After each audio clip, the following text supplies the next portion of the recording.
ఖమ్మం జిల్లాలో సర్పంచ్లు, మున్సిపల్ కౌన్సిలర్లు, చైర్మన్లు, కార్పొరేటర్లు, మేయర్లకు శిక్షణ కార్యక్రమాన్ని నిర్వహించారు. భక్త రామదాసు కళాక్షేత్రంలో ఏర్పాటు చేసిన ప్రోగ్రాంలో మంత్రి పొంగులేటి పాల్గొని దిశానిర్దేశం చేశారు. ప్రజలకు మంచి చేయాల్సిన బాధ్యత, ప్రాంతాభివృద్ధి చేసే బాధ్యత అందరిపై ఉందని నాయకులకు పొంగులేటి తెలిపారు. కొమరం భీం ఆసిఫాబాద్ జిల్లా రెబ్బెన మండలం గంగాపూర్ గ్రామంలో విలేజ్ లెవెల్ క్రికెట్ టోర్నమెంట్ ప్రారంభమైంది. ఈ పోటీల్ని ఎమ్మెల్యే కోమలక్ష్మి ప్రారంభించారు. క్రీడాకారులు గెలుపోటమిని సమానంగా స్వీకరించి ఉన్నత స్థానాలకు ఎదగాలని ఆకాంక్షించారు. ఆమె బ్యాటింగ్ చేసే ప్లేయర్లను ఉత్సాహపరిచారు.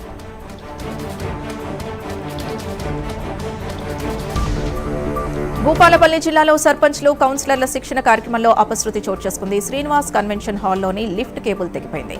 ఈ ఘటనలో 5 జర్నలిస్టులకు గాయాలయ్యాయి. వారిని జిల్లా ఆసుపత్రికి తరలించి చికిత్స అందిస్తున్నారు. నంద్యాల జిల్లా నందికొట్కూరు పట్టణంలో మోటార్ వాహనాల షాపుల్లో ఆర్డీఓ అధికారులు తనిఖీలు నిర్వహించారు. ధరల పట్టికల్ని వినియోగదారులకు కనిపించేలా పెట్టాలని సూచించారు. ప్రభుత్వ నిబంధనలు పాటించని డీలర్లపై కేసులు నమోదు చేస్తామని, జరిమానాలు విధిస్తామని ఓనర్లను ఆర్డీఓ అధికారులు హెచ్చరించారు.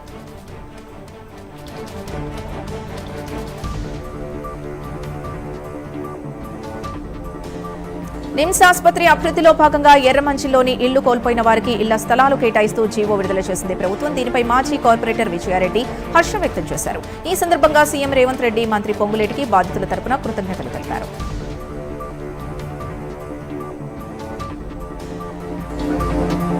రంగారెడ్డి జిల్లా రాజేంద్రనగర్ ప్రాంతంలో గ్యాస్ కి సంబంధించిన బుకింగ్లు చేసినప్పటికీ గ్యాస్ సరఫరా ఆలస్యం అవుతోంది. కస్టమర్ బుకింగ్ అయిన తర్వాత గ్యాస్ సరైన సరఫరా రాకపోవడంపై అగ్నిధ్వజ్ ఇండియన్ గ్యాస్ సర్వీస్ చింతల్ మెట్ గోదాంలో ప్రజలంతా బారులు తీరారు. అంబేద్కర్ కోనసీమ జిల్లా అమలాపురంలో వైసీపీ 16వ ఆవిర్భావ దినోత్సవ వేడుకలు ఘనంగా నిర్వహించారు. పార్టీ పట్టణ అధ్యక్షుడు సంసాని నాని ఆధ్వర్యంలో వేడుకలు నిర్వహించారు. దివంగత నేత వైఎస్ రాజశేఖర రెడ్డి ఆశయాలతో ముందుకు వెళ్తున్నామని వైసీపీ నాయకులు తెలిపారు.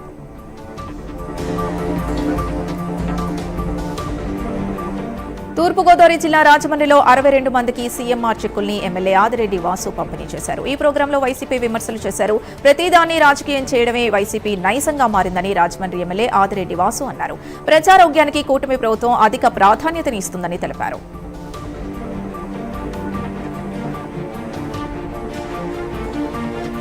ఖమ్మం వెలుగుమట్ల భూదాన్ లబ్ధిదారులకు చేసిన స్థలంలో ఇళ్లకు అధికారులు శంకుస్థాపన చేయనున్నారు. మొదటి రోజు 25 మంది లబ్ధిదారుల ఇళ్లకి శంకుస్థాపన చేస్తారు. గృహ నిర్మాణాల దగ్గర పనులు వేగవంతంగా చేస్తున్నారు. గత 2 రోజులుగా భూదాన్ భూముల్ని ప్రొక్రైన్లు, జేసీబీలతో గుట్టల్ని అధికారులు చదును చేస్తున్నారు. 311 మంది లబ్ధిదారులకు కేటాయించిన స్థలాల్లో ఇళ్లకు ముగ్గులు పోసి ఇంటి నిర్మాణ పనులు అధికార యంత్రాంగం వేగవంతం చేస్తుంది.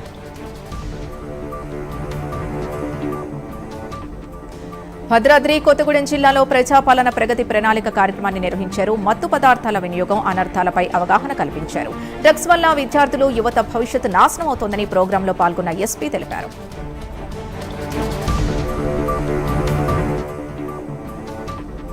నెల్లూరు జిల్లా వింజమూరు పట్టణంలో బీసీ కాలనీ వాసులు శ్మశాన వాటికకు హద్దులు కేటాయించాలని ప్రజలు కోరుతున్నారు. దీనికి సంబంధించిన వినతి పత్రాన్ని తహసీల్దార్కు అందజేశారు. శ్మశాన వాటిక ఆక్రమణలకు గురికాకుండా చర్యలు తీసుకోవాలని తహసీల్దార్కు విజ్ఞప్తి చేశారు.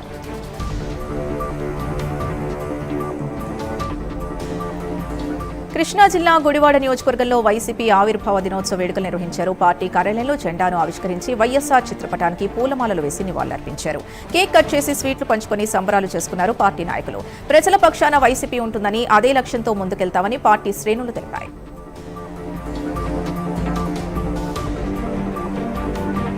గుంటూరు జిల్లా తెనాలిలో గంగానమ్మపేటలో భారీ చోరీ జరిగింది. శ్రీసాయి బాలాజీ జ్యువెలర్స్ లో అర్ధరాత్రి 2 వ్యక్తులు దొంగతనానికి పాల్పడ్డారు.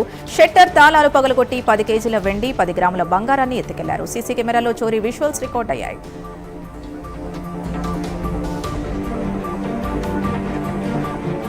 నిర్మల్ జిల్లా మామడ మండలం బూరుగుపల్లి వద్ద ఘోర రోడ్డు ప్రమాదం జరిగింది. పెళ్లికి వెళ్తున్న తుఫాన్ వాహనం టైరు పేలడంతో బోల్తా పడింది.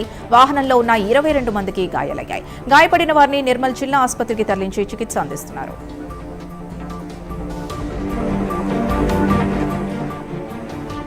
వరంగల్ జిల్లాలో కమర్షియల్ గ్యాస్ సిలిండర్ల కొరత ఉంది. దీంతో హోటల్స్ యజమానులు ఇబ్బందులు పడుతున్నారు. 15 రోజులుగా గ్యాస్ దొరక్క తాము పనిచేసే పరిస్థితి లేదని వాపోతున్నారు. మరికొన్ని రోజులు పరిస్థితులు ఇలానే ఉంటే వ్యాపారాలు బంద్ చేయాల్సిన దుస్థితి ఏర్పడుతుందని వాపోతున్నారు.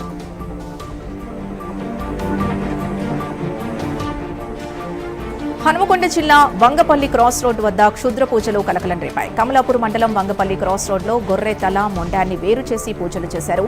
పసుపు, కుంకుమ, నిమ్మకాయల్ని కవర్లో పెట్టి కొబ్బరికాయలు కొట్టి రోడ్డుపై పూజలు చేశారు. వీటిని చూసిన ప్రయాణికులు, స్థానికులు భయాందోళనకు గురయ్యారు.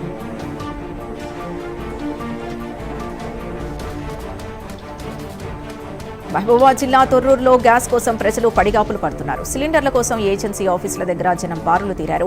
కమర్షియలే కాకుండా ఇంటికి సరిపోయే గ్యాస్ కూడా దొరకడం లేదని వాపోతున్నారు. బుక్ చేసి 4-5 రోజులైనా సిలిండర్లు రావడం లేదని ఆగ్రహాన్ని వ్యక్తం చేస్తున్నారు. డొమెస్టిక్ సిలిండర్కు ఇబ్బందులు లేకుండా చూడాలని తొర్రూరు వాసులు కోరుతున్నారు.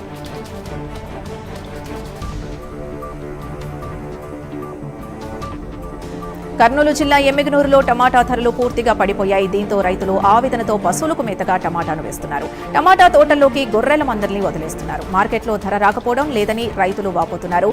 కూలీల ఖర్చులు కూడా దక్కడం లేదని రైతులు ఆవేదన వ్యక్తం చేస్తున్నారు.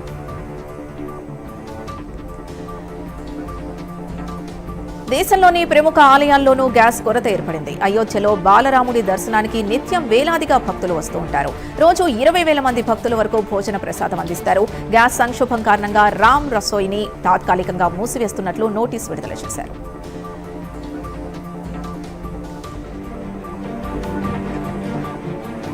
పశ్చిమాసియా యుద్ధ మేఘాల మధ్య అత్యంత ఉత్కంఠ నెలకొన్న హార్మూజ్ జలసంధిని 2 భారత వాణిజ్య నౌకలు సురక్షితంగా దాటాయని తెలుస్తోంది. కేంద్ర విదేశాంగ మంత్రి ఎస్ జయశంకర్, ఇరాన్ విదేశాంగ మంత్రి అబ్బాస్ అర్ఘాచి మధ్య జరిగిన కీలక చర్చల అనంతరం ఈ సానుకూల పరిణామం చోటు చేసుకుందని తెలుస్తోంది. యుద్ధ ఉద్రిక్తతల వల్ల ఈ జలసంధి గుండా ప్రయాణం అత్యంత ప్రమాదకరంగా మారిన తరుణంలో భారత్ జెండా ఉన్న నౌకల్ని ఇరాన్ ప్రభుత్వం ప్రత్యేక భద్రతా భరోసా కల్పించింది. ఈ దౌత్యపరమైన ముందడుగుతో భారత్కు అందే ముడి చమురు, ఎరువుల సరఫరాకు ఎదురైన అతిపెద్ద అడ్డంకి తొలగిపోయింది.